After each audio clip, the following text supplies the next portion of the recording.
Good evening, everybody, and welcome to Lore Lords episode 50. Man, we've been doing this for over a year now, and it feels great. Yeah, huh, buddy? It's been 50 episodes. That's crazy. That's half of 100. It is. We have to get to 100 now. Now, the next 50 is going to feel like a breeze. It's going to feel like... I actually forgot about the episode that just went up on YouTube today, which was the Changelings and Doppelgangers. But when I was going to edit it, I was like, oh, yeah. I was like, we did this episode. All right, well, that's going to start happening. Now we're going to start doing the daily thing where you mentioned what you just edited and uploaded, and I quiz you on its contents. All right, so question number one. I'm joking. I'm joking. I don't remember. You have to learn everything. So for episode 50 and for episode 3 of the spooky month episodes, I decided to lessen the subject matter. Still fits the thing, but today what we're going to go over is actually basically where did horror start? Where does horror come from? Like, where does it come from? Where does it come from? So I named the episode "History of Horror," so that'd be it's mostly about movies. So if you don't like movies, just turn this off. But it's going to be 90% movies. But it comes, we're going to start back hundreds of years in the past, figuring out weirdly where this came from. Because it is interesting to think about, like, why horror exists. Because people shouldn't like to be scared, right? Like, it shouldn't be something that people are into. And it's basically a phenomenon. It's really hard to explain as to why, like, billions of people around the world would prefer to subject themselves to it. Because we're all little beta lib cucks and we all want to be submissive to something. I don't know. That's probably true, actually. Now that I think about it, we don't even need to do the rest of this episode. All right, we're done. All right, everybody, thanks a lot tonight. Episode 50. Yeah, just remember, episode 50's lesson. Don't be a beta lib cuck and, sigma up, Oh my God. No. That's not true. You can be a beta lib cuck and I'll support it. Yeah, hell yeah. So, I mean, I feel like the reason why people started getting into horror, it kind of started in the last 200 years, right? Like the 1800s. I guess. Because I don't really, I mean, outside of like weird old folklore, like I don't know anything about it. And I have a feeling it probably has to do with people just becoming comfortable, Like we don't have to worry about getting eaten by monsters outside. So it's just kind of like, You can let the imagination take over. Yeah, I mean, of course, tragedy happens, but a person could theoretically live their entire life without getting scared. Yes, that is true. I guess you're right. Like, that's not the case hundreds of years ago, thousands of years ago, That wasn't the case fucking like 50, 60 years ago. Exactly. Well, yeah, no, 100% agree.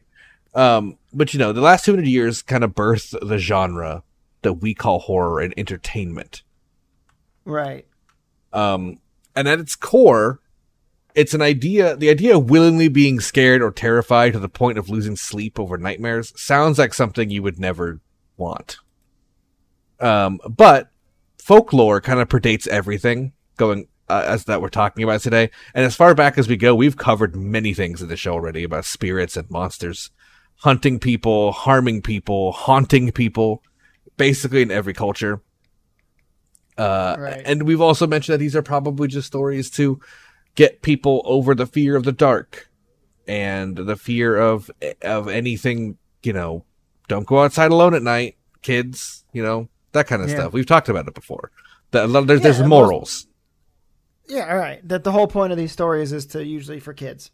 Yeah. Usually for kids not to go get killed by doing dumb things. Yeah. Because kids are dumb. Yeah.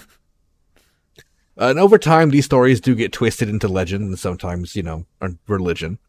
But during the 15th and 16th and even 17th century, we saw a ton of writing get published. It had to do with finding witches, killing witches, finding vampires, killing vampires, finding werewolves, killing werewolves, finding ghosts, and killing ghosts. Now, I wouldn't consider those. We've talked about all of those. We haven't talked about witches, really. Oh, you're right. But the rest, yes, like we everything did. else. The rest we have, yes. But those aren't really like books or stories. Those are like self-help guides, you know? Like, oh, right. is it a witch in your neighborhood? Put this in her pot. It's magic. It's actually just cyanide, you know? Stuff like that. It's with cyanide. Yeah. It's so there is some debate as to where the actual start of the horror genre comes from, right? Right. But we do have a pretty good idea for one specific piece of literature, going as far back as we can, looking at books that have been published at least, you know, not just stories being told to scare kids. And this the number one book, the only book, the Bible. Yeah. The Bible, yes. So that book was made in the year 1. No, kidding, I'm joking. No, this is a book in 1764, which is a book that would be written and published by an English author named Horace Walpole. And this book is called The Castle of Otranto. Now, I had never heard of this before. So amongst my research of doing this one, I looked into it, finding out what the fuck it is, and I'm going to tell you right now. Feel free to look into it and research it, but it's barely readable. Like, it's one of those, it's such an old thing that it doesn't make almost any sense when translated to any language that we use nowadays. Well, that's a shame. So it's kind of hard to read. But this is the story. So this is the story of the first horror book ever written. A young man named Conrad, who is about to marry his love, Isabella, visits his dad's castle, and then a giant metal helmet falls from the sky and crushes Conrad's head. Okay. His father and lord of the castle, Malfred, is horrified by his son's death because he had received prophecy that he would die without an heir. He would then panic to try to avoid his fate, and he would chase the young Isabella throughout the locked castle with the intent on raping her to get himself an heir and foil the prophecy. Jesus Christ. Well, yeah. Okay. So when talking about horror, a lot of people say, you know, don't forget the weird, like, rapey origins of horror. And it literally is the origin. That was the first kind of horror ever. Huh. In a book. So take that as you will, but that was the first ever horror book, The Castle of Otranto. And I never read the book. It seems insane. And like many old texts I have read for this show, it is borderline unreadable. It was, however, the top seller of the 18th century. And it even got to be written in multiple languages, which was very rare back then for people to spend the time to translate a book. Well, people definitely like that ending, I guess. Yeah. I think he dies at the end. I think he gets crushed in the castle and she gets out. She never gets attacked successfully. So that's good. Well, and then he dies without his heir. Well, sucks to suck. So the prophecy did get fulfilled at the end. He's kind of the monster of the story. So, well, that's good storytelling. Yeah. And you know, if you read this story today, though, from the little bits that I read, you would really. The premise makes it seem like it could be written like a horror, but it doesn't seem like it in the book. What's the book called again? The book is called The Castle of Otranto. Otranto. Gotcha. And it's more like a fantastic thriller than a horror book. But back then, it would be considered a horror book. Like, it would be very scary. There's nothing really scary in it, from what I could tell. Just the idea of a woman being threatened to get raped the whole time is the only horror part. It never happens. I don't even think it gets close to happening. But it's just like, that's kind of like... He ends up dying like a dummy. Yeah, so... Again, it doesn't really have like psychological thriller to it more than it has nothing. It has nothing. To today's standards. Yeah. It's nothing like we would consider today. This was the first story of its age to be popular that wasn't also based on being realism, or being based on being realistic. So this was like unique. Fantasy didn't exist at this point. That would be considered stupid and career-ending to write something that wasn't nonfiction. So Walpole really he tried, and he actually himself has a quote. Saying, quote, "If Shakespeare could comfortably write about ghosts and witches, why couldn't I?" Yeah, yeah. So he did it, and it worked. He ended up making a top seller. So congratulations, sir. Yeah. Good job on him because he was the one who broke the mold, which allowed for fantasy and basically just fiction to exist. Walpole started a trend of writers to go from nonfiction to fiction, and this is where the history of more horror-style writings actually begin. Oh. Now, remember, this was written in 1764. So, if you know your history, you know that the later half of the 18th century was a pretty major time for the world. The United States got born. That was a very big deal. Not just because I'm an American, but because it showed people around the world that they could fight back against oppressors and succeed, which led to a string of revolutions throughout Europe. And by 1789, the French Revolution had begun in its full bloody path that would start basically some of the biggest European drama of all time. And authors in Europe at the time were witnessing a massive change in the public, and that comes with massive inspiration. Now, one of the biggest inventions at the time was this thing called the guillotine. The French love it. Yeah, the French really love this trendy creation. And what this trendy creation did is it was a giant blade that would cut people's heads or limbs off. And the idea of a machine removing the limbs and heads of the rich was certainly inspiring to many poor artists and authors of the world. And a lot of very, very... Yes, it is. Yeah, if you look at media, for lack of a better term, from that time, all the paintings, the political cartoons, the books, they're gory. Oh, yeah. Oh, yeah. Gore was like, Big that's gore. what you did. Like, you did gore was what it was. So during this time was when we saw blood and guts enter literature for the first time outside of, like, Bible-level detail, you know? Sensationalism of the French Revolution showed authors that people loved this kind of entertainment because basically newspapers were just doing nothing but showing drawings of people getting their heads cut off and glorifying their heads getting cut off. Yay! We did it. Hooray. Their heads are gone. The first book to capitalize on this sensation will be written by 19-year-old English novelist Matthew Gregory Lewis when he wrote the book called The Monk in 1796. This is a story about a church that involves heavy gore. Bonus features include rape, murder, baby mutilation, matricide, incest, summoning Satan, summoning ghosts, as well as babies decaying in pits.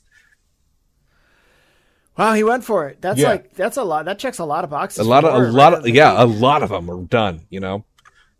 This book was insane for the time. In fact, many people, many churchgoers ended up burning it and saying it was horrendous and was Satan stuff. But that didn't stop it from being the top-selling book of the next 10 years. And ended up selling like crazy and making its way all around Europe, all around America, as the hottest thing to read.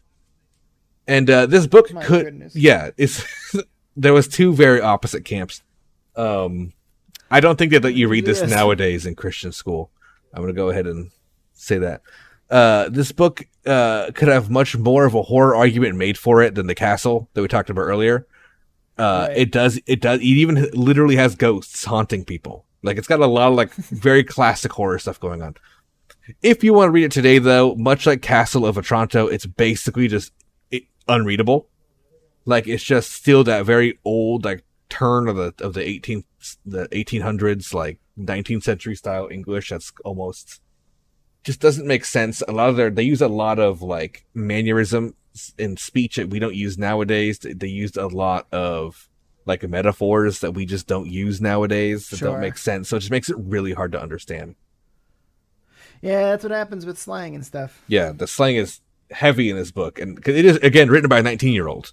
So it's like trendy slang of an age so long past that we have no idea what they're talking about.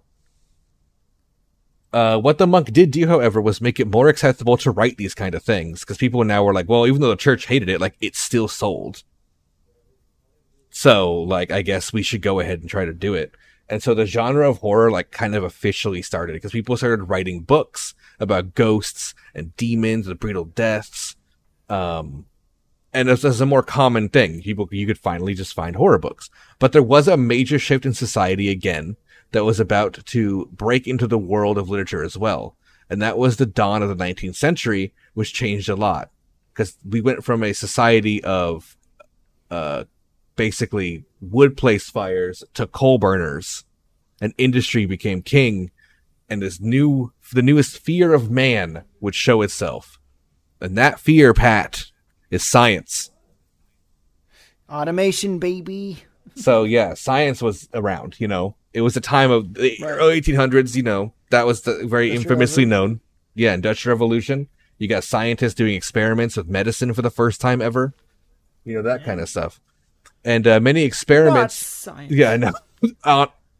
It sounds silly nowadays, but then at the same time nowadays, it's also kind of the biggest fear. But yeah, you're right. Science you know, is literally still everyone's biggest fear. Yeah, you know, people saying it's not real. Anyway, many experiments and forms of science were forged during this time, and the impossible was becoming rather possible. And people were very scared of this, just like today. Wow. Yeah. I hate this. Society was starting to believe science was the answer to all, and maybe even solve the problem for our own frail bodies, especially mortality. And one author picked up on this very heavily and wrote a very famous book, and her name was Mary Shelley, with her book Frankenstein. Nice. Or as it was originally produced, The Modern Prometheus was its original name. Oh, yeah, I did know that. And this book would come out in 1818. And when Frankenstein would be released, the world's newspapers were filled with tales of new science and medicine. That was like the front page at the time. And these were things most people had never thought possible.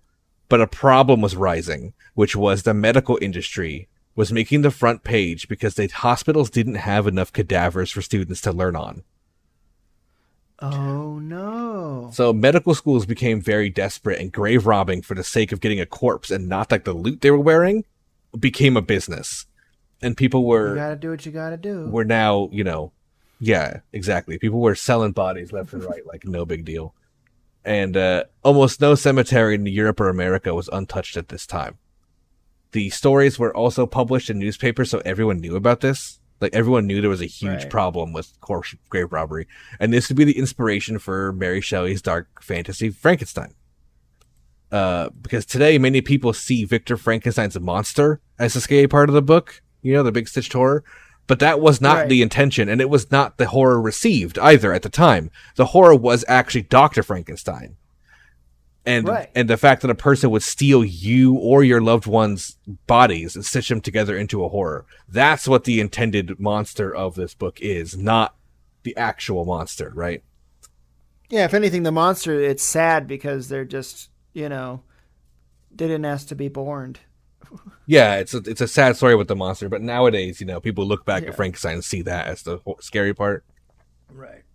Right. Which is funny. Yeah. No, I mean, I always thought that the concept of trying to do that was scary too, I suppose. I never saw Dr. Frankenstein as necessarily, you know, a neutral player. No, 100%. 100%. Especially if you read the book, he's very much portrayed as the villain. And the Frankenstein, like you said, it's kind of a sad story with the monster. But the doctor himself is the antagonist, you could say. Yeah. And this book really got under people's skin. And it was such a big hit that it showed the world that they were ready for horror. And this is when, you know, we talked about before, like monster books kind of started to come up. But right now, in this early 1800s time, is when people were also able to live in comfort through the Industrial Revolution for the first time. And they could actually write more books, basically, is what it comes down to. And basically, it was a way of realistic, fantastic horror. Something that was a lot more tangible than like ghosts or demons. Like you could actually, like Frankenstein seemed like something you could see existing at that time period, you know? So. Yeah, I mean, even just the idea of, you know, using body parts and bringing life to it doesn't seem like a crazy impossible thing with science anymore. So it's like kind of still a spooky idea. Yeah, no, 100%. And so that kind of shifted horror in that direction of to be almost back to the more realism for this time period, but still being fantasy. And many monsters began to take shape around this time. Vampires and werewolves, which, like we talked about in the episodes about them only 100 years before, were seen as like horrific and real. And now, in this time period, they're becoming subjects of writers for stories that are meant to scare people. So this is when we kind of saw that really... The books, the literature of turning those monsters into literary figures really is what stopped them from being looked at as real. Yeah. Which honestly is kind of a powerful thing if you think about it. Yeah, people are like, oh, it's just things in books. That's what it became instead of like a real idea that you saw or someone told you about. Do you think that logic is applying right now? Because we make so many movies and films and TV shows and stuff that are like about climate change and about that stuff that we've made it too many times where people are like, the day after tomorrow is not going to happen. Yeah, probably on less of a dramatic scale, but yes, 100%. It seems making things that are real seem fiction, but in this case, it's the other way around where they actually are real. Unlike vampires and werewolves. So a year after Frankenstein, we saw a short story by John William Polidori titled The Vampire. That's Vampyre. Oh, fancy. And this was inspired by the very famous Dissertations upon the Apparitions of Angels, Demons, and Ghosts and Concerning the Vampires of Hungary, Bohemia, Moravia, and Silesia from 1746. You've probably heard of it. Yeah, it's my favorite book. Yeah. No, I know. We actually did bring this book up in the vampire episode. Okay. But it's so that this was like a very at the time famous like, oh, this is what a vampire and a ghost is. Like it was like the guidelines to finding ghosts and stuff and vampires and werewolves and demons and angels, I guess. But yeah, so using the knowledge from that book, John William Polidori wrote the book The Vampire, and this would be the first ever fiction vampire like story written in 1819. That's cool. So it wasn't Dracula. Suck it, nerds. It wasn't Dracula, no. The Vampire, however, was just a short story, and it wasn't really considered horror. It was more like a point of view from a vampire, like living in his life in Europe. But it did start a trend, and over the next 50 years, we would see the story of vampires evolve. Specifically, it's a very popular form of horror media, as well as classic things like werewolves and ghosts, like that kind. This was kind of like the 1800s. The term penny dreadful would be invented, which is a book that you would buy for a penny that they were usually horror books, and they'd be almost like magazine rack books. Frankenstein was one of them. These are books that you could buy for a penny, usually in bookshops, and you would just see them in like and they usually were very well used. It's the other thing, you'd see them because people would buy them and return them back to the bookstore when they were done. So they were very seen as like these very, very well read, very well loved, cheap used books. They're Penny Dreadfuls.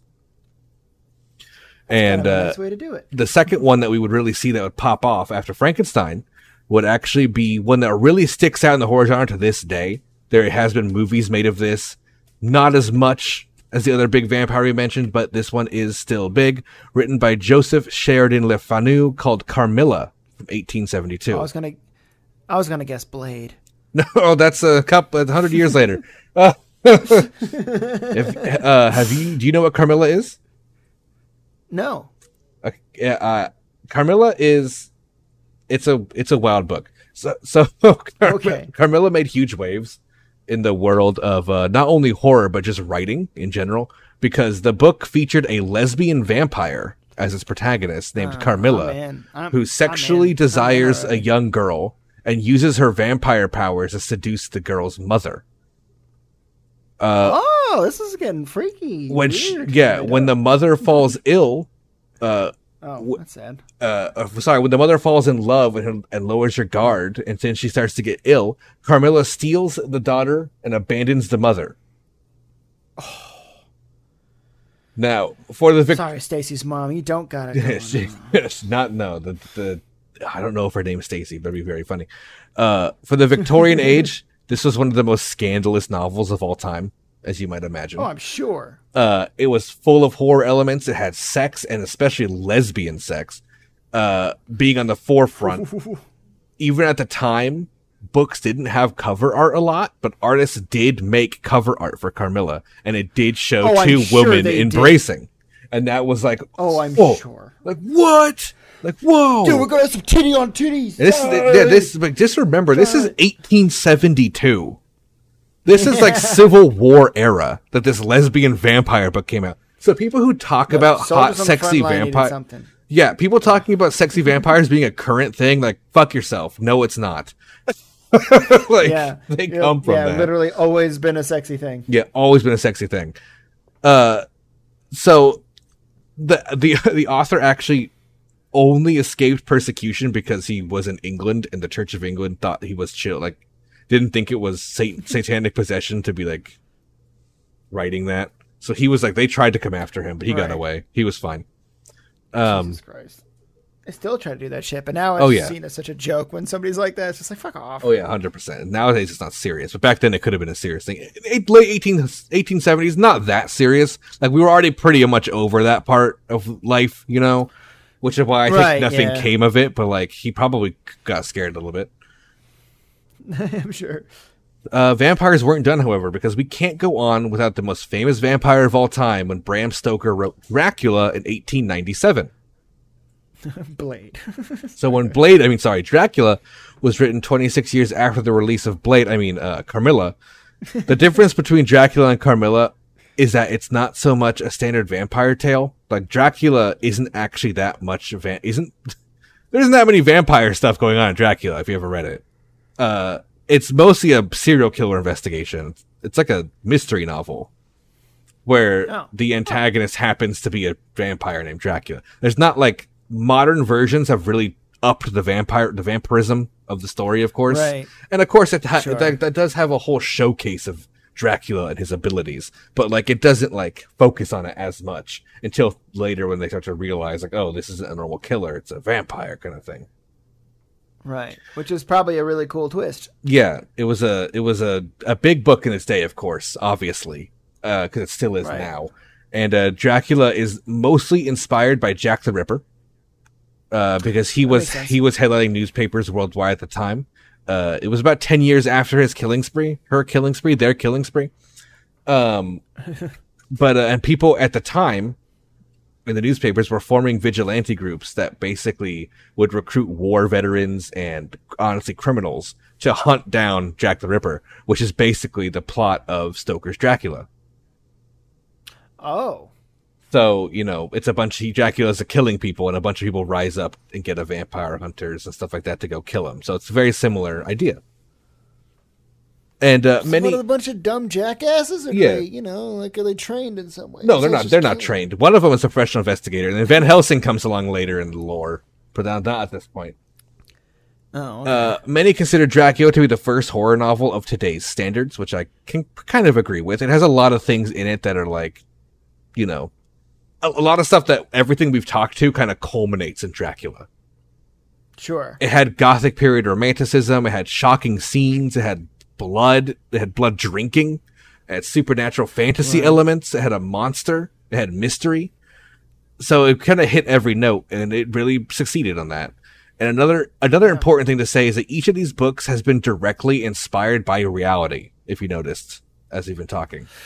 Yeah. I mean, most are. Yeah.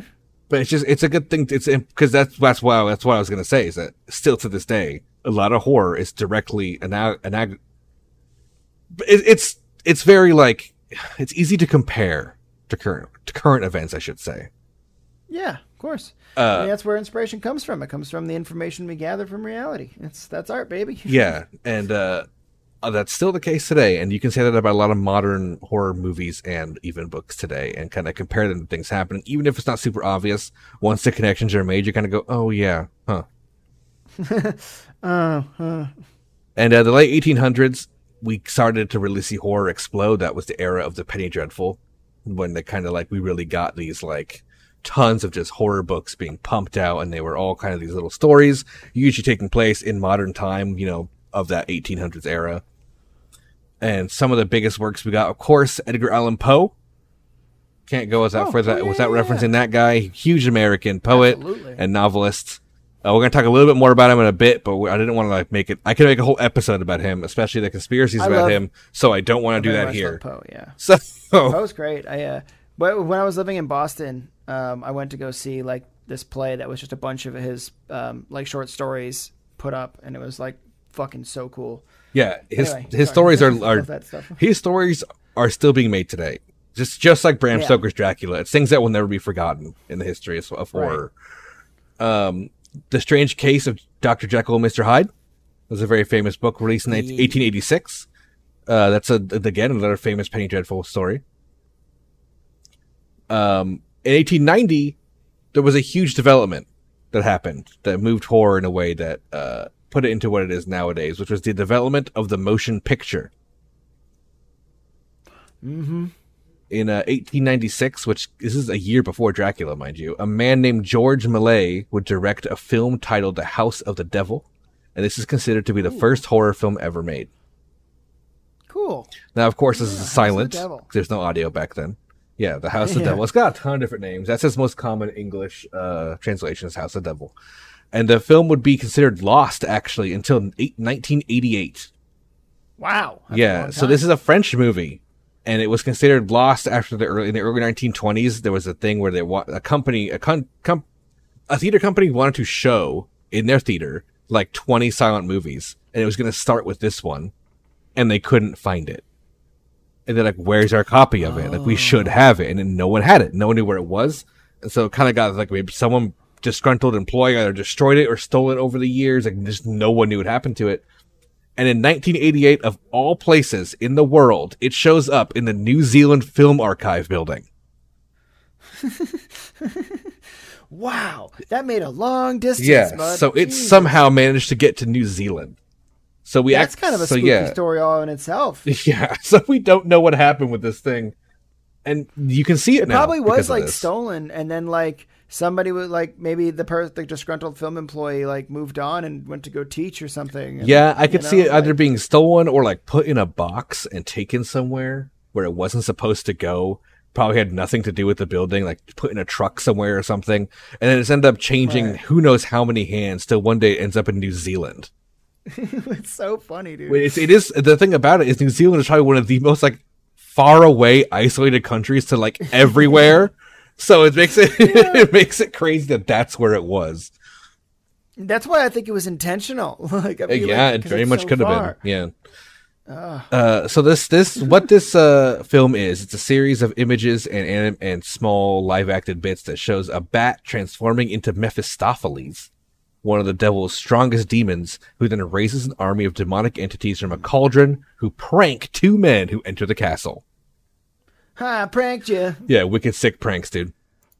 So, the guy who made this, George Millay, he was a French magician and illusionist. That was his big thing, prior to being a filmmaker, when films became a thing. Sure. And when they came out, he kind of became in love with it, and he made a bunch of them following House of the Devil. It's like, if you look at the official film, like, list of films that were made for movies, horror movies, it's like the first ones are all have his name on it. Like literally like 10 of them. And he just kept making these short little, silent films that were easy to make in your backyard. They literally, the first one was literally filmed in his backyard with his girlfriend who became his wife as like the leading lady. Like, that's like how like quick these things are made and how cheap they were. Yeah, now it's not that easy. So after his movies, the biggest thing we saw would be a movie called The X-Ray Fiend in 1897 by George Albert Smith, which is very funny because nowadays it's just really like kind of silly. It was listed as a horror comedy back in the day as well. So it was meant to invoke silliness, but it's basically preying on people's fears of this newfangled technology called the X-ray in the 1890s. Oh. So this guy literally made a movie about how scary X-rays are, and it's actually like, I recommend people just to do a quick Google search of pictures, if not little clips of the X-Ray Fiend, because it's just it's like a dude and a lady wearing a black jumpsuit with like glow in the dark skeleton paint on it. And like they just like have a makeout scene. That's basically the whole movie. Like, I'm looking it up right now. It's oh wow, yeah. What the hell? So the film, it was like filmed kind of, parts of it were filmed in the dark to make it look like it was an X-ray, but it was just glow in the dark paint. Right. Yeah. So that's so funny. Yeah, it's a funny little thing. So that's kind of like the end of what I put as like the part one of this episode, which is basically just like where the origin of it comes from, because the rest of this episode are going to actually be talking about basically horror movies and how they exploded into what they are today. Neat. Okay. Because we all know they come out like 30 a year. That just don't do good.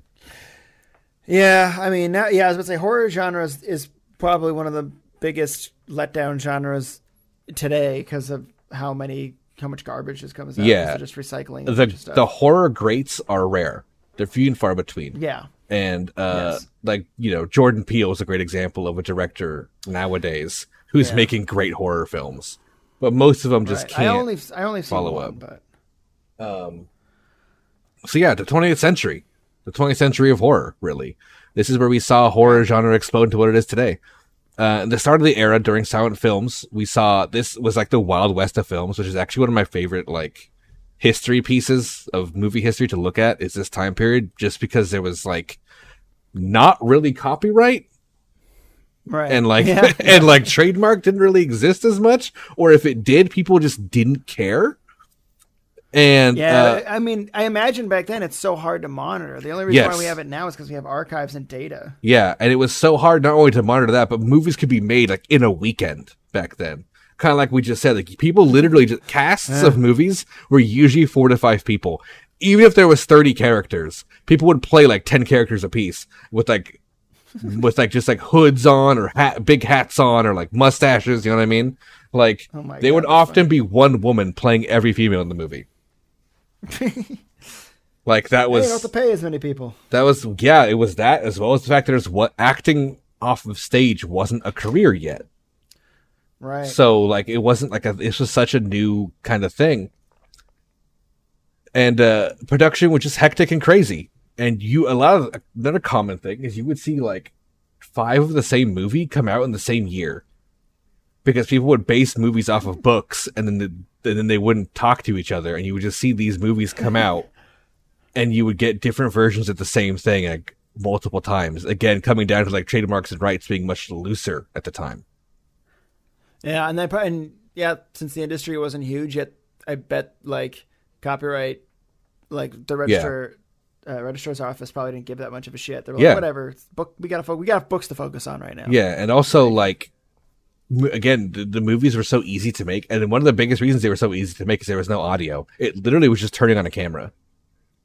That was the extent of making a movie. You turn on a camera, made sure it was facing the right way, turned it off, and then you would literally cut the film with scissors and tape it back together. Like that was that was how you did it. You know, they were doing that until the 70s. Yeah, exactly. But so it's just like, it was very quick to make a movie. And a lot of times people would do one cut. There wouldn't be multiple cuts. And it was easier to do that because there was no audio. So if audio got fucked up or something was said wrong or whatever, it wouldn't be noticeable. Yeah, it doesn't so matter. you would just allow, most movies didn't even have to deal with cuts. They just did it. And films would be coming out very quickly, but a few major horror films did come out during this time to mention in the history of horror. And the first one we're going to talk about is the German silent film called Der Student von Prague, or The Student of Prague in English, which would be released on based on famous American horror poet Edgar Allan Poe's story called William Wilson. Oh, yeah. As well as the poem The December Night by Alfred de Musset, and popular German folklore protagonist Faust. So these people put these 3 ideas together into one story and called it The Student of Prague. And this was that's kind of cool. Yeah, this was the first time this was pretty much ever done that we can tell. Nowadays, it's a more common thing to do is to mix a bunch of sources together, to make a thing. But this was a new idea, and they did it. These Germans made this movie, and it was extremely successful. So they retold the story of Edgar Allan Poe's William Wilson in a completely different way, with a different setting and a protagonist based on Faust. And it was a very interesting twist on it. And this is considered to be the first German art film to this day. Cool. So yeah, it's a big landmark in movie making. And I probably heard about it before, to be honest. Yeah, a lot of film history people know about The Student of Prague. And it did set an example on how horror movies would be filmed using artistic shots as well, because it kind of brought that idea out. I don't think I said the year. It's 1919. That's when it was made. No, I think yeah. So just after the Great War, I think, or no, sorry, 1914. Just the beginning of the Great War is what it was. So Germany hadn't been torn asunder yet.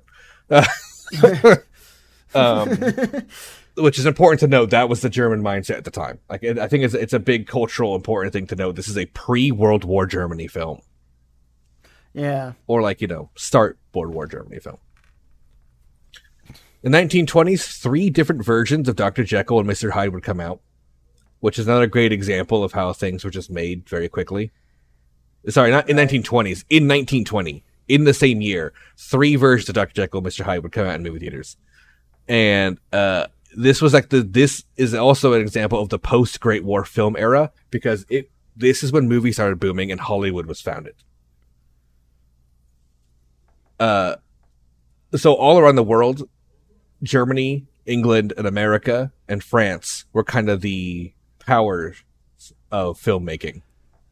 Yeah, so much propaganda used in the wars. Yeah, and after the Great War, with Germany, 20s Germany really down their luck, films was a very great way of escapism for people. So films started coming out a lot more in Germany as well. But with the founding of Hollywood, things like acting in films became a thing for the first time. Like you really like be trained as a film actor, a screen actor. Set building was done as like an art form now instead of a colored piece of paper in the background of someone's backyard. Like studios were built for it. Like it was a big time for movies. And another great German hit would be released in the 20s. And this would be one that we all know today, called Nosferatu, A Symphony of Horror. Starring Max Schreck as Count Orlok, a vampire who would prey upon the wife of his estate agent and bring horror to the town.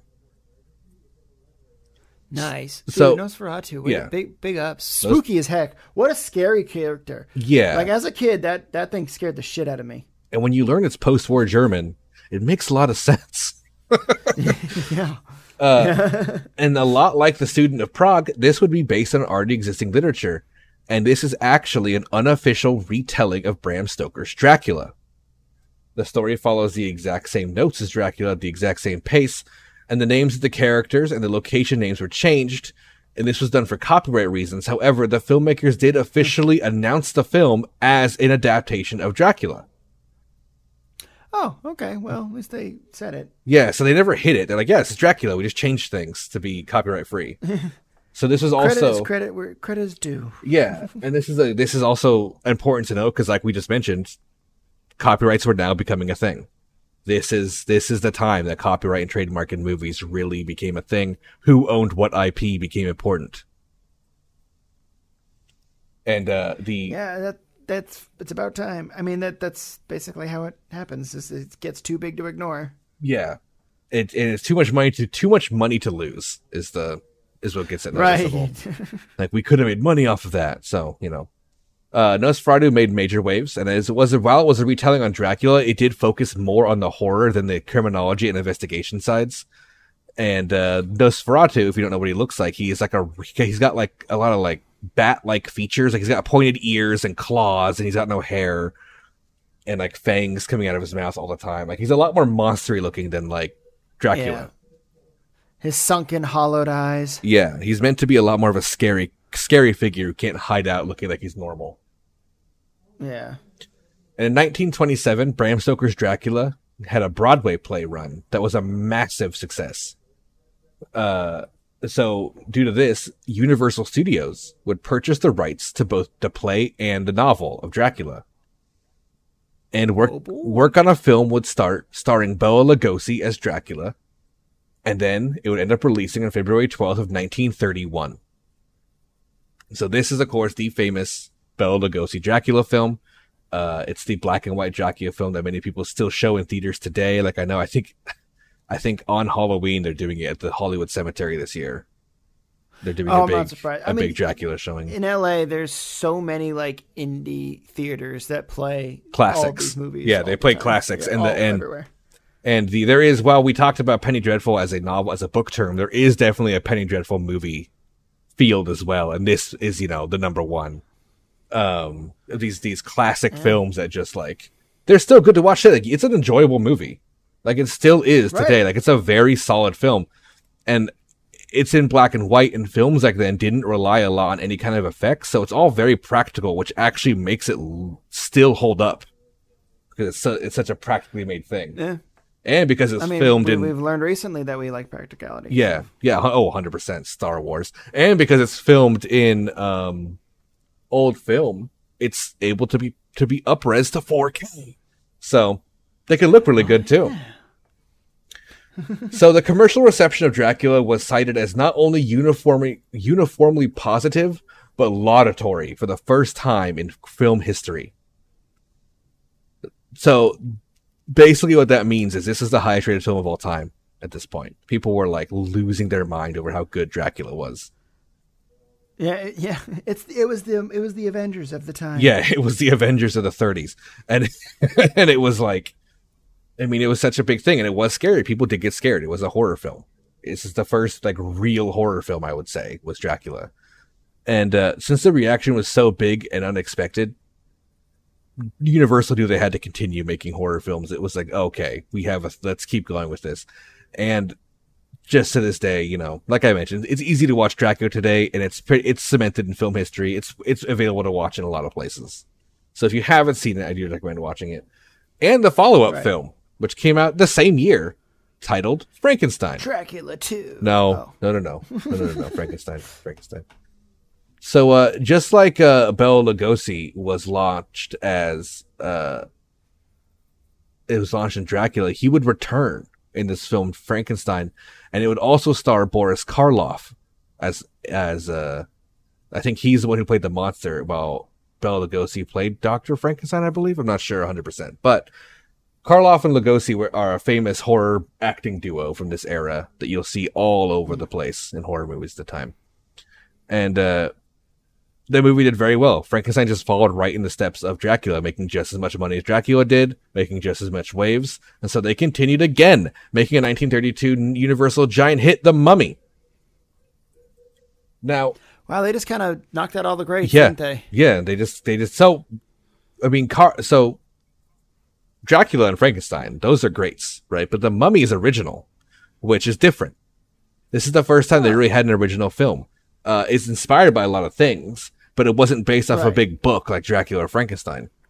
And the plot of this was inspired by the opening of Tutankhamun's tomb in 1922, which was all over the news. Oh, dope. And the curse of the pharaohs of Egyptian lore. That was all over the news as well, right, you know? Of course. The famous stuff about that. Yeah. So, like, that was on the news. Like, let's make a movie out of this.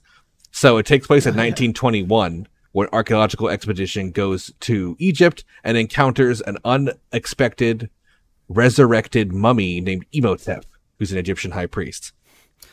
Heard of him. Yeah, heard of him, yeah. So, yeah, it's you know, the Brendan Fraser mummy that we know today is a remake of this original story. But it was original back then. It wasn't like a book. There's no mummy book it's based off of. So, I thought that was a cool little thing. I actually didn't know that. I assumed it was a book this whole time. So. Oh, really? Yeah, no, I figured it was a book. All I knew was that I did know that the Brendan Fraser movie was a remake. Well, you know, an incredible and drastic remake of the original Mummy movie. No. I knew that. I knew there was an old 30s Mummy movie. I just didn't know that it was original. I thought it was based off of a book from the 1800s, like the other ones. So right. I mean, it fits this. It fits that category. Yeah. So you know, they would release a lot of other movies like The Creature from the Black Lagoon, The Invisible Man. Like, all these other big, famous Universal monster hits would come out as well right after and just pump money. People were just paying out the ass. And this is during the Great Depression. So people were still willing to spend money on movie tickets back then. Yeah, it's like you said before, it's that escapism. You know? It takes you away from the worst time, one of the worst times in American history. And there was an even bigger part of that, is that the escapism is definitely a big factor. And the weird thing of this, which you kind of touch on in the beginning, is it's like the weird phenomenon of people liking being scared, because while movies were a form of escapism, horror specifically outsold everything else in the Great Depression. Everyone is so cynical. They're like, fuck it, I just want to watch things get ended. I want to see something worse than my life, I think, was the general I make myself feel better because I'm not getting eaten by a vampire right now. Yeah. So, but yeah, a lot of people could not afford to go to films, so they would try to scrape money together to see films, but there was kind of a decrease in quality of movies at the time after The Mummy. But we did see a lot of still big films in the 30s. We saw a lot of Edgar Allan Poe adaptations be made. And a lot of those also starred Bela Lugosi or Boris Karloff. Like, they were, like, in a lot of those lead horror films. Right. And horror would receive its first blow in 1935. And this would be thanks to the British. Thanks. Wow. What a surprise. The head of the BBC at the time was named Edward Short. And he wrote this to the public.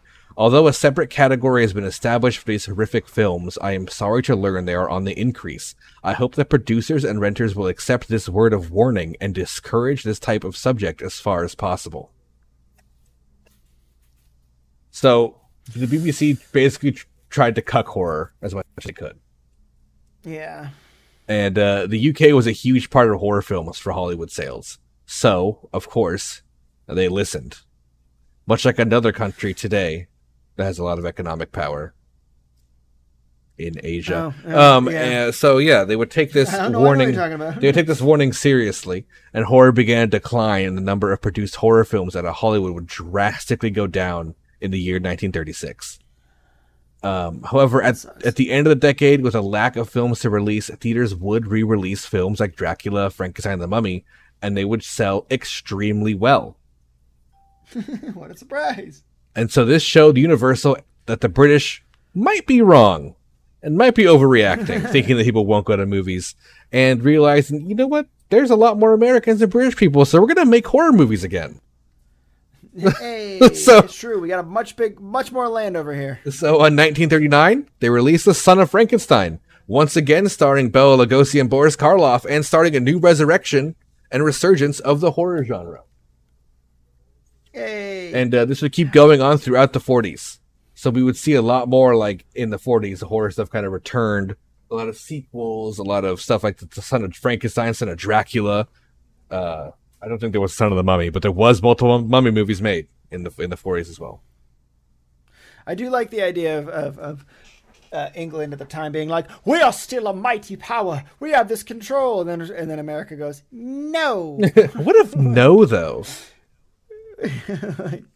Man, cucking England since 1776. Back on it, baby. Universal would take center stage again in the 40s, releasing a movie called The Wolfman, starring Lon Chaney Jr., which launched another new series that would meet high praise and success, introducing the idea of werewolves into the public horror knowledge. Let's go. Yeah, let's go. Just, Mario, a classic werewolf. They would also release new entries into previous series, such as The Mummy, and The Invisible Man, I think, got a sequel as well, and they would all do very well in their own. 1942, we saw the start of America's involvement in the war, but that just further emboldened the movie industry to make more movies, and especially because the government started paying companies like Universal to put their recruitment ads in front of them. Makes sense. So they actually got a lot of money from this to make more mummy movies. That was just a slip of the tongue. They didn't make more mummy movies. That didn't happen. Well, a movie that would act you gracefully fell. It was falling like a cat, because the next topic is the film Cat People, made by Val Lewton as a B-movie feature film. This movie is pretty hilarious. It is a low-budget movie that would basically end up being reviewed as a great film, and sits today actually in Roger Ebert's list of films that were landmarks of movie history in America. It's probably just that they didn't have a lot of picks back then, so I guess this one too. So the biggest reason, one of them, is it had a female protagonist. Oh, well. So it had a leading lady who would be a cat person, basically. There was a woman who was a fashion illustrator who believes that she is descended from an ancient tribe of people that transform into Black Panthers when aroused. Oh, cool. Also, that sucks, though. You can't get horny without having someone want to fuck a cat. Yeah, it's a bit weird. Khajiit has wares. Yeah, Khajiit has wares if you are a cat person. If you're a furry. So I think the reason why he considered it to be such a great thing is because it was a B-list, low-budget movie that managed to top charts. And also, a lot of it was due to filming on location due to lack of budget. They couldn't make sets, so they filmed a lot of scenes of Black Panthers by filming a Black Panther at a zoo. And stuff like that. So the movie takes place in a zoo. So it was they filmed just at, I think it was a Cincinnati Zoo I saw. And they filmed the whole movie at this zoo, just during business hours. So that's funny. Yeah.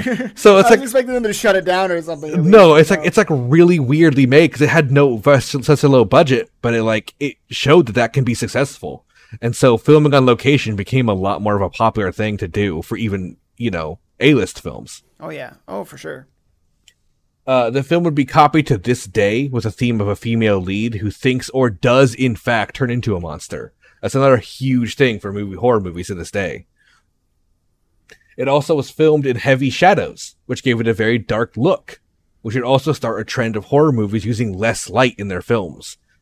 This was, again, due to budget constraints. They couldn't afford lighting setups, so when filming on location and the sun moves and things get dark, so, they just kind of did it, and people were like, art. Wonderful art. It's just, thanks. So, as the film gets darker, so doesn't the sky. So, yeah, it was a big successful thing, you could say, about that in the hits. And so next we actually saw in the 40s a severe drop in movies. And this was between 47 and 51. There was almost no horror films being made. And this is mostly due to the World War ending. Oh, that makes a lot of sense. Yeah, so the World War ended and a lot of people didn't want to see horror anymore. So yeah, they wanted happy things, I'm sure. Yeah, so that kind of brought a lot of people down to see horror. So, they started doing real happier, happy vibe things. Like, what's that movie called? Well, if it's the fifth Toto and the girl. The Wizard of Oz. That Wizard of Oz started a whole trend of positive films, and it stopped being seen as childish, basically. Right. Well, even in the 50s, that's when the TV started, and that's when sitcoms were kind of the first kind of sitcoms, right? Was that the 50s or the 60s? Sitcoms pretty much started in the 60s. There might have been some in the 50s, but they weren't I think maybe because when was Wonder Years? Yeah, that's kind of what I'm thinking. Wonder Years was not Wonder Years. Leave It to Beaver. Leave It to Beaver was 57. So 57, I think so late 50s. That's when they started. I did look up first sitcom, and it says Mary Kay and Johnny in 1947. Sorry, the American television sitcom Mary Kay and Johnny debuted. There you go.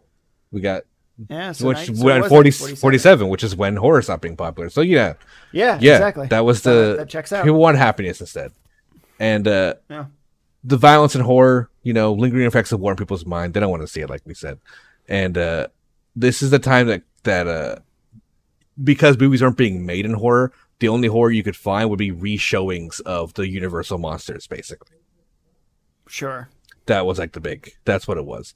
But the 50s brought a big change in horror forever, which at very early in the 50s, we saw the 1951 hit classic, The Thing from Another World. This started the 50s sci-fi trend, and specifically the idea of horror from aliens from other planets, which wasn't really a thing before. And the 50s saw for sure. heavy use of aliens, dinosaurs, and radioactive mutants, as well as classic monster characters such as vampires and werewolves, as having involvement in some kind of science fiction twist. There was a lot of movies about it's a werewolf because the wolf was exposed to radioactivity, that kind of thing. They kind of this kind of science fiction feeling took over.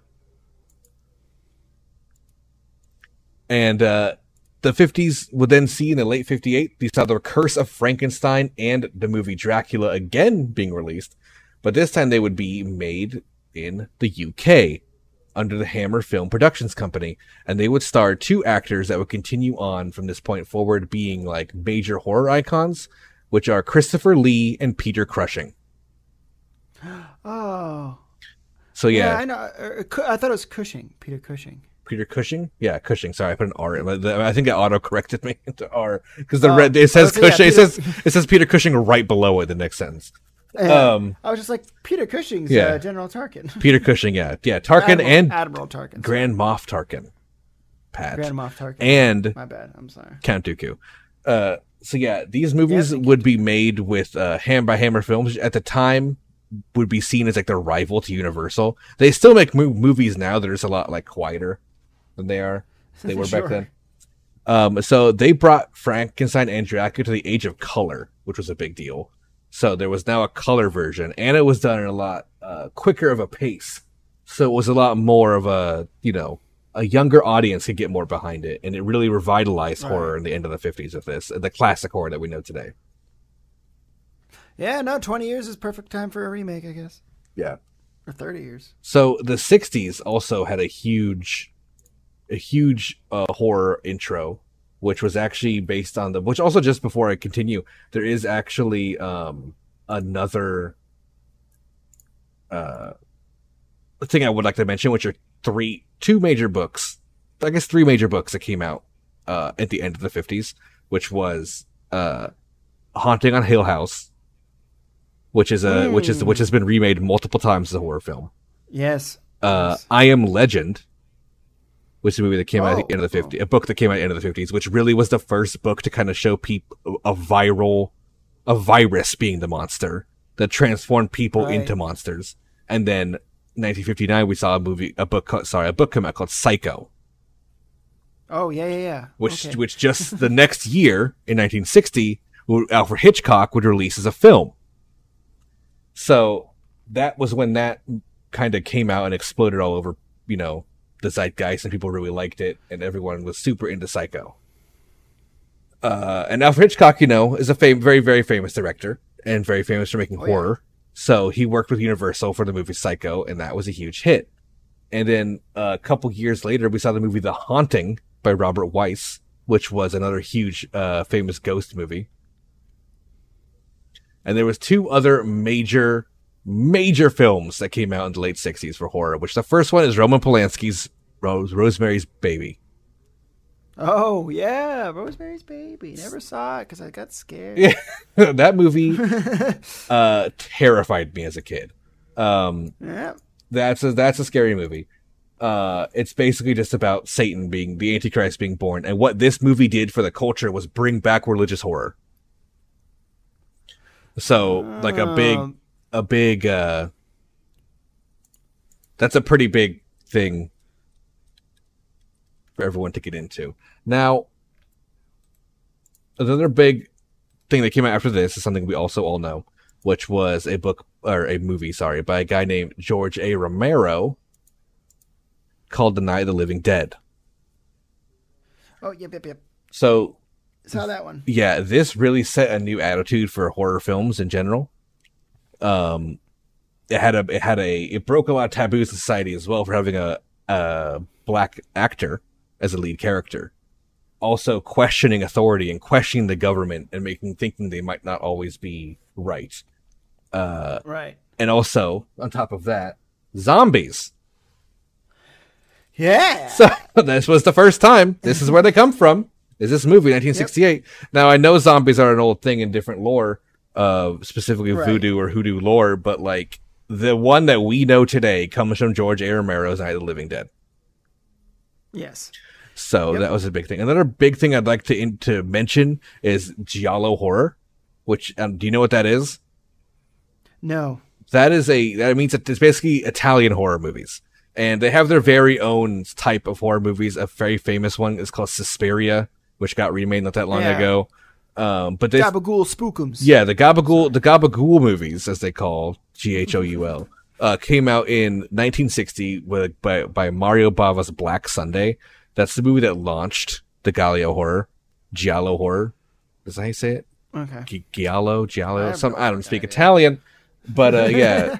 Dario Argento and Lucio Fucci, Italian, made a bunch of movies. It's a it's its own like genre. I'm not going to talk about it again, so I just want to bring it up. But it's its own huge subgenre of horror that people love today. Oh, great. Good for them. So that was Good job, guys. Yeah, the 60s, pretty big for horror stuff. Now, the 70s, many people describe as like the eclectic era of horror cinema.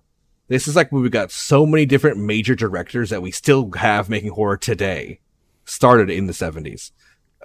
These would be John Carpenter, Tobe Hooper, Wes Craven, Brian De Palma, Bob Clark, David Cronenberg, and going Dario Argento from the Italian side of things. It's like all those names started in the 70s. A couple big movies came out that are worth noting for like changing the culture forever. Of course, Invasion of the Body Snatchers. That's one of my mom's favorite movies of all time. Yeah, that's a big one. We had another Dracula, John Badham's Dracula, which is famous to this day. Which is if you want to watch a more color modern version of it, it's a great film. Werner Herzog made the Nosferatu movie. Oh, Werner Herzog made a movie. 1975. This little guy named Steven Spielberg made a film called Jaws. Now, as far as horror goes, Jaws is a pretty major thing. I don't think the movie stopped being horror after the first one, but the first one really was a big deal. And in the year of 1975, it's famous for making beaches empty. People just stopped going to the beach in that year because that movie was so scary for people. Yeah, I mean, I get it. Yeah. I mean, like, I remember actually, I watch a lot of like film documentaries, particularly about the 70s, because of people like Spielberg and Lucas coming onto the scene in a big way. And Jaws is always such a big topic because of like the weird budgets they had and all the different technical problems and how much money they just had to spend on the shark. So like the theme song was basically written, from what I understand, in a very like because they didn't have a lot of sound editing, from what I understand. There was just a lot of on-set stuff. So they're like, we need the thing to elicit fear. What can elicit fear? And that's where the like dun dun dun like kind of thing came from. Yeah, and I'm actually gonna bring it up a little bit, that soundtrack because there's that and Psycho soundtrack are very similar. Shing, shing, shing. They're also had a lot of the same people in those movies, so there's that. Yeah. There's another one too. But which is what we're going to talk about next, which is the 1978 movie by John Carpenter, one of my favorite movies of all time, Halloween. Oh, yeah, okay. So Halloween introduced the antagonist, Michael Myers, who was, known as the Shape, if you will, with his white mask and a knife, who stabs people. And this very much brought people back to Psycho and the idea of someone who's a monster who's just a dude stabbing people. Right. And the Halloween theme is very similar to the Jaws theme in a way. It's almost like taking that, but switching the pitch. And this is also very similar to the Psycho theme. And this is also all universal. Right. So, Halloween is also, the Halloween theme is known as being like the highest, like, the most memorable music theme of all time by mixing those together into the Halloween theme. So that was the end. There's one more movie to end out the 70s, actually. And this, of course, is Ridley Scott's Alien. Oh, yeah, okay. So I love Alien. It is one of my favorite movies of all time. I absolutely love that movie. Yeah, and it is a horror movie, and it is famous for having the most walkouts due to terror at the time.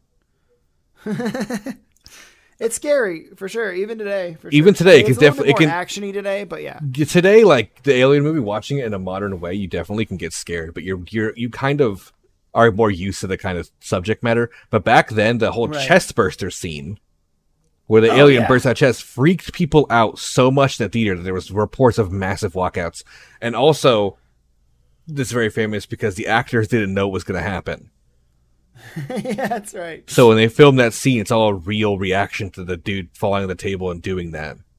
So, that's a fun little thing. They did so much of that shit back in the 70s, in the 80s. Just they didn't tell Mark Hamill, they didn't tell anybody on set that Vader was his dad until the day of, and Jesus Christ. It's which I love that stuff. I think it's great. Oh, me too.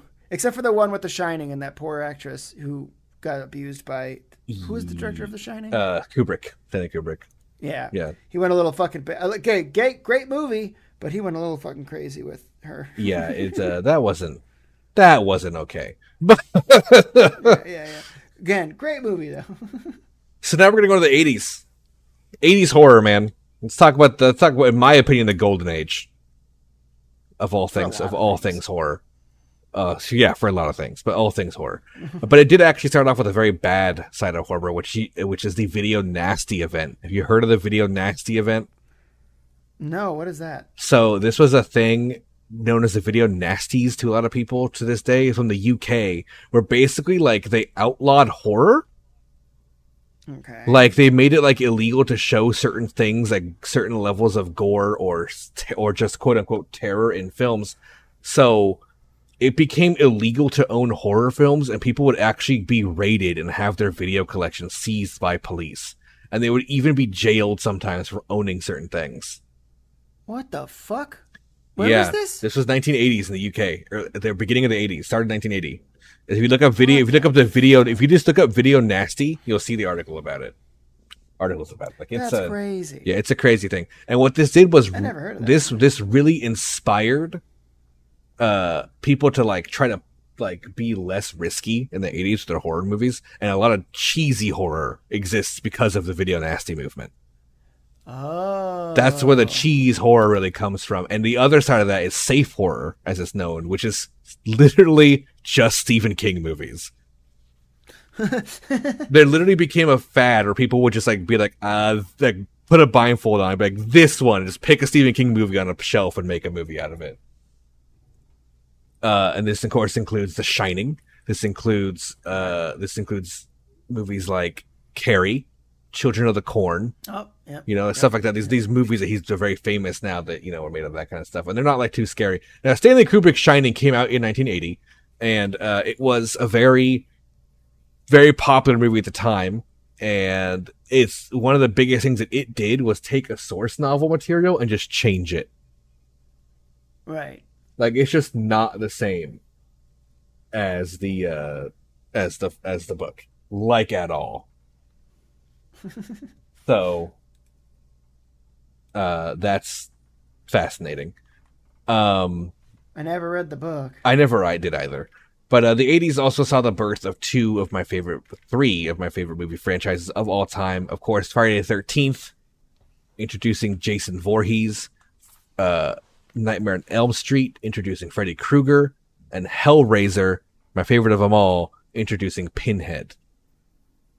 And so right. With these characters and Michael Myers, you kind of have this zeitgeist of horror of the 80s, which these like cheesy kind of slasher characters. And it really is when the 80s is when the slasher genre like exploded. And what it really was is people cared more about the monster than the protagonist. People wanted to see characters like Jason kill more than see people survive, because it was like a character. You know, it's like almost like a comic book character come to life in these kind of ridiculous ways. Right. So for the first time, more screen time was being given to the monster than the hero. And that was basically the culmination of 80s horror altogether. And ending the 80s and going into the 90s, there was a lot of big... also, I guess just to throw on the 80s as well, The Thing came out, which is a movie I really like. Yep. By John Carpenter. I love that movie. So, throw that out there. Big fan, big fan. 90s horror didn't have that much going on for it, honestly.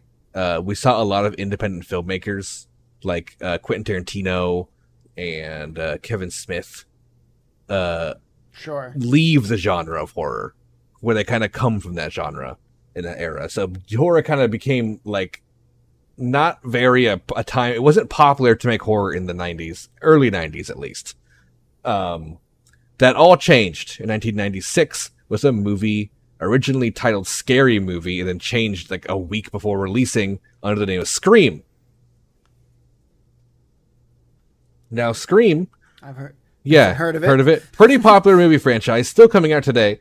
I really like the Scream movies. I think they're all fun. They're all pretty funny too. They're very comedy horror. Right. Just highlighting the absurdity of horror movies. And Ghostface is a great character. He's a cute dude. And he also got thrown into the list of like slasher characters like Jason and Freddy and Michael Myers. And the 90s also did have sequels to like Friday the 13th. I think there was one Friday the 13th movie and two Halloween movies made in the 90s. Or not Friday the 13th, one Nightmare on Elm Street. There was no Friday the 13th made in the 90s, which was a big deal. There was a complete lack of Jason in cinema. Yeah, I remember the Freddy movies though, because I remember the one scene where he sticks his tongue out and it like wraps around that girl's body, and I was too young to understand what was going on. That's also that movie. Just to put it out there, that was the introduction of Johnny Depp in the film. That was his first role. So there you go, Nightmare on Elm Street. That's all you Johnny Depp fans. Thank Freddy. So another movie that came out after Scream, which was a huge hit, was Hideo Nakata's Ring in 1998. Yeah, fuck that movie, dude. Yeah, so I'm talking about the original Japanese one. Or Korean one? Is it Korean or Japanese? Yeah, fuck them both. Fuck them both. They're both scary. Don't care. Japanese. It is Japanese. Okay, I wasn't crazy. It's Japanese. Yeah, Japanese. So the movie came out 1998. Huge hit in Asia, which actually ended up getting dubbed for America, which was a huge deal. Like, films don't really get theater dubs in America, even today, that are like from other countries. And Ring did it. It hit that market. It was so popular, like, let's bring it over to America. And sure enough, it was a huge success in America as well. So that was cool. After that, we had The Sixth Sense come out, which I actually don't ever really think of being a horror movie, but researching this episode found out it definitely is a horror movie, apparently. People consider it a scary movie, but I think of it as more just like a legendary film. Like, The Sixth Sense is kind of like up there, I think, in like films that will forever be referenced and forever be like known. But I never got scared by it or even saw it as scary when I watched it. I was scared going in watching it because of the idea of ghosts, but then after watching it, I remember just feeling sad. Yeah, it's a super fucking sad film. It's so sad. Which maybe was the introduction of melancholy horror, I guess. Like, it's where it's no jump scares or stuff. Yeah, it's just like I guess that's what it is. That just kind of makes you sad. It's just like it's a great film. Like if you haven't seen it, you should, because if you don't, the movie AI did that to me too. AI. Do you remember that movie? Yeah, I know that. Artificial Intelligence. Let me look up the movie. Odyssey. AI film. Like. I remember. Yes. Haley Joel Osment. It was very sad, and it gave me like slight, like again, not like scary concepts, not so much horror. Yeah, that's definitely not a horror movie, but it's definitely something that it's like you're feeling tense the entire time because it's not okay. Like what's going on is not okay. It feels the same as that one, although again, The Sixth Sense is a better movie, but. I just remember that movie doing the same thing to me as a kid because I saw them, I feel like, relatively around the same time. They came out a year apart. So, yeah, it was 99 2001. So. Okay. And the last film of the 90s is The Blair Witch Project. Oh, yeah. I never saw it because I was too scared. I think it's a good movie. I don't think it's great. I don't think it's as good as a lot of people did. I remember seeing it with friends back in the day and them getting motion sick. That's the biggest thing I remember. Yeah, That's what my sister said, actually, I remember, because she went to go see it in theaters, but I was too young. Yeah, because it's filmed on a camcorder. So it's all because it's found footage, and they really brought the idea of found footage back into there was an old found footage movie called Cannibal Island in like the old days, like the 60s, and then it just never really existed again until Blair Witch Project. I do remember having friends who were like, no, dude, it is real. That's like the whole point is that they fucking found this stuff. And I was like, whoa, I'm not watching it. Whoa, okay. I'm going to play Zelda. 2000? Remember that year? Yeah. Remember Final Destination? I never saw it, but yeah, I know it. Well, I didn't see the first one. I saw like the fourth one or something. It is listed as the first horror movie of the 2000s. I don't really think it is. I never considered it a horror movie. I thought it was more of a thriller movie than anything else, but... Yeah, thriller, gore. I guess it's just like being scared of death. It's a general fear, I suppose. Yeah, it was a big time for remakes. Exorcist was made in the 70s, which I didn't even bring up, but Exorcist was made in 74, I believe. That was a huge movie. We talked about it in the Amityville episode. Yep. Yeah. So it got remade early 2000s. Friday the 13th got a remake and relaunched in 2000. The sequel to Night of the Living Dead, Dawn of the Dead, got a remake in 2000. Basically what I'm saying is 2000 people decided to remake everything. Well, that trend continued for a very long time and to this day even. Yeah, but it like literally was like there was almost nothing original in early 2000s in horror movies. In horror movies, I would say. Horror, not everything, just horror. Right. Horror. The Ring, 2002. So they remade the Ringu movie in 2002. Was Ring. What about Signs? When did Signs come out? Signs. I don't know. 2004, maybe 2003. 2002. The Signs is the original 2002. one. I didn't even bring up. I didn't even bring up M. Night Shyamalan. I guess I didn't even think of that making this movie. Well, we said Sixth Sense. Sixth Sense, yeah, but not like the 2000 M. Night movies that were all like. There's a lot of them. There's a lot of them. So yeah, yes, there are. Signs freaked me out though. Signs was after Sixth Sense, I think. It was his first movie after that. Yeah, and it did scare me as a kid too. I remember being a little scared of Signs. I always was a little scared of alien stuff. So yeah, baseball bats and water are all you need. I know the water thing kind of kills it. I know, right? That really was what killed it to me too. But I liked War of the Worlds a lot. I know that came out a little later, but I know that was a remake too. I know it's not really a horror movie. But so in 1958, that was when the War of the Worlds true horror started, which was the broadcast. Which you know about the radio broadcast? Yes, I do. It's so cool. It freaked a lot of people out. That's like when it's a problem. It was it was a problem. People thought Martians were invading Earth, like legitimately. Yeah. There was a lot of panic, a lot of freak out. And then they remade that into a horror thing. But it's a H.G. Wells thing. Full disclosure, I had a lot of notes for this episode. They all got deleted. So I lost a lot. My notes for this episode, my script got deleted. So I'm running off of my notes, which are jarbled. So I'm doing my best to put them together. I found this out like 2 hours before the episode. I was like, I'm not redoing it. Like, I don't have time to rewrite it. So I'm just going off my notes, basically. So like I had a whole thing about War of the Worlds I forgot about. But yeah, that was a book in the 1800s that was not really a horror book that got remade into a horror radio drama that was done so realistically people thought it was actually happening. And then in the early 2000s, a Tom Cruise horror action War of the Worlds movie kind of came out. I don't consider it horror. It is listed as horror. Yeah, there's some scary scenes and tension building, and like again, the concept of just being absolutely helpless against a greater power is scary. Yeah, but I agree with you. It was more just like a survival action movie. Yeah, it wasn't. I consider it to be just it's an action film. Also, they died because bacteria. So. They died because of bacteria. Yeah, they should have probably lived first. It makes a lot of sense, though. No, it does make sense. I wasn't even mad. I was like, no, yeah, it does make sense. The thing that doesn't make sense is they would have probably figured that out or scouted before doing a full invasion. Well, my theory is, oh my god, here is some War of the Worlds theory stuff. Is that like they sent probes there to planet Earth and they didn't they lasted long enough where they're like, oh, we'll be okay. Oh, we missed it. Didn't realize. Yeah, they missed it. If they only waited another month or something like that, you know what I mean? Yeah. I feel it. But they didn't. They're dumb. Fuck them. Anyway, that's my theory. So the other two things I want to mention for early 2000s that were original, two big British horror films came out 28 days later. Oh, yeah. I remember seeing that movie in theaters and being freaked out. That movie freaked me out.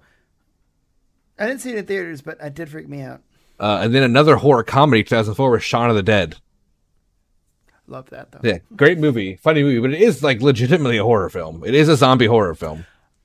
I watched it on a plane, actually, a couple of years ago. And I remember thinking this is a really funny movie. And after watching it, I went, I jumped a couple times. Yeah, it is legitimately made as a horror film. So it will scare you a bit if you're easy to scare.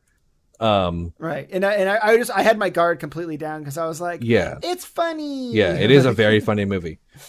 So the later half of the early 2000s, the later half of the 2000s decade, we had a movie come out by James Wan called Saw. Now, yep. David Edelstein of the New York Times actually famously coined the genre for Saw as torture porn in 2006. I mean, yeah, kind of. So that's pretty much. I did like the first Saw movie a lot, though. What it is, and it's famously it's a very pessimistic movie. The whole Saw films are all very pessimistic. People I saw were saying that it's thought to be that way and be popular because of post 9/11 pessimism. Yeah, that makes sense. Kind of making people feel that way. But that was that's the end. Also, of the round 2000s. of the Great Recession too. Yeah, Oh yeah, That was the recession period, so a lot of people were losing their homes and depressed and miserable. And they liked seeing people get ripped apart by torture devices. And rip themselves apart. That's the first movie. Is the guy? Yeah. So, that's actually kind of like where I ended my notes. 2000s. I didn't want to, just for like a modern horror. I didn't want to go too much into. Oh, one last thing which I didn't put in my notes, but I put it in my script. Paranormal Activity came out in 2007. Yeah, that was another huge like found footage, like alien horror, ghost horror style movie that really freaked people out. Paranormal Activity was a major player in horror history of like bringing it back to the front of theaters and being scary again. Right. Well, I remember seeing Paranormal Activity in theaters, and that was a big deal for me because I don't typically consume horror as my main genre. So so me going to a movie theater to watch a horror movie is a big deal. But I went to go see it because I got bullied into it, basically, from a bunch of my friends calling me a pussy. But that's actually true because that was about the year. That's when you got called the pussy the most, probably. Yeah. But I remember, like, after that, becoming obsessed with ghost stuff, because I remember, like, I would bring my camera and which was just like a handheld digital camera that would record on CDs or DVD drives, like little circle DVDs that look like GameCube discs. I would go into like abandoned areas in my hometown, and I grew up in a first settled kind of town in Massachusetts. So like there's a lot of old, spooky stuff going on, and I'd take my friends and we'd go in there and ghost hunt and stuff. That's why like today I like games like Phasmophobia and stuff. It's just because like that movie, Paranormal Activity, it was scary for sure, but it like triggered something in my brain that became really like obsessed with ghosts and stuff. Oh, I feel it 100%. Yeah. That movie did scare me a lot because I had my ghost experience in real life before this. So I didn't. Yeah, same here actually. We've talked about that. Yeah, so like that was always made me thinking about it with that one. I think it was a ghost episode. But yeah, as far as current movies are like I really feel like horror really has gone up a level in like quality. I think Blumhouse is a big factor in that. Movies like Get Out, 2017. Blumhouse is a company that made Paranormal Activity, and they made Get Out. Got it. They made the Purge movies, which I hate. But yeah, I saw the first Purge movie, and my thought was like, well, that was kind of a silly, fun concept. And then I see how people obsessed with that movie people are. People want to kill each other, man. They really want it. Jesus Christ. I don't think they do. And I think that's the problem, is people are just being edgy teenagers as adults after watching The Purge. You're probably right. Yeah. Get Out is another. All the Jordan Peele movies are under Blumhouse. Get Out and Us, 2019. Like those are fantastic. A24 movies like The Witch, Lighthouse. Great movies. There's a lot. They've really gone up in quality to being really nice nowadays. Like horror movies have a really good like reputations of movies like Us and Get Out and stuff like The Lighthouse is a very artsy horror film. There's The Witch is a very artsy horror film, but they have like there's like great cinematography, great direction. That's where we are today. We horror really had a lot of ups and downs, which is kind of why I wanted to make this episode, is to show like how it goes out of fashion, in fashion, and it's been in fashion for longer than it has been pretty much ever. And I think the commercialization of Halloween and goth people really makes it like more than ever nowadays a front-running thing year round. People like horror stuff. Right. I don't hate horror. I'm not a big fan of gore stuff, just because like we talked about this before, is that like I've seen enough gore in real life where like every time I see gratuitous gore, my brain immediately associates it with like the people that I've loved who've gotten hurt. So that's why it's really hard for me to enjoy like gory stuff. Like I remember watching Saw when I was like when it first came out and being okay with it, but now I'm like, things have changed. I can't watch that. But a movie that's more of like, if it's scary and it fucks with you. There was a movie that I talked about before called Grave Encounters that I really, really liked, because it was supposed to be like a movie that was like a found footage movie making like these guys were fake ghost hunters. And then they went into an asylum and it turned out it was really haunted. And then they actually had to try to survive and hunt ghosts for real. And I remember like really enjoying it because it was more. Is that the one that's like filmed? It's like mostly in like night vision. A lot of it's in night vision. A lot of it's a night Yeah. vision, yeah. But like, but yeah, which, you know, is what it is. But like, I just like I remember liking it a lot because it wasn't a gory film. It was just all about like what goes on in an asylum? What do you hear in the background? It was very atmospheric, and I like that kind of stuff a lot. So that's why, like I said, I like something like The Shining, where it's, you know, not a gory movie, like really at all. Even though, yes, there's that scene with the blood rushing down the hallway. It's almost, that's too ridiculous to take serious. Yeah. Like, you know, I'm like, that doesn't happen except for on the beaches of Normandy in World War II. Yeah. Like, well, even then, doesn't look like that. No, exactly. True. Like, so, but yeah, like I as I've gotten older too, I've definitely enjoyed better horror. You know what I mean? Like, and especially like over the last few years, we've been playing a lot of horror games. If I told myself 4 or 5 years ago that I'd be playing a fuckload of horror games on stream, I would not believe myself. I'd be like, no, I'm not.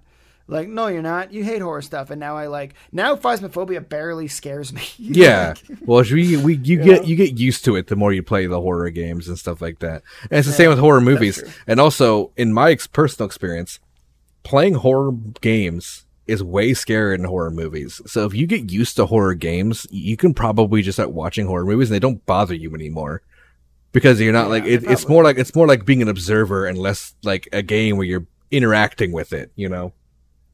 I agree. Yeah, no, that's kind of my thought. Like, I over the years, especially over the last decade, I've just become desensitized to the games and movie part of it. You know, like I don't really care that much. And like, you know, again, I don't really care about that stuff in general. Like I can play gory games and watch gory shows like Game of Thrones and stuff. Like people are getting disemboweled, and my brain doesn't go to that anti-gore place. It's mostly just like in person. Like I wouldn't want to go to a haunted house and just see like, you know, like somebody get their fake head cut off. I'd be like, my brain would be like, it's too real because I'm here, you know. But like in a movie and TV shows, I don't give a shit. All right, whatever, pussy. That's the end of the episode. All right, everybody. Thanks for listening. I'm going to go fuck myself.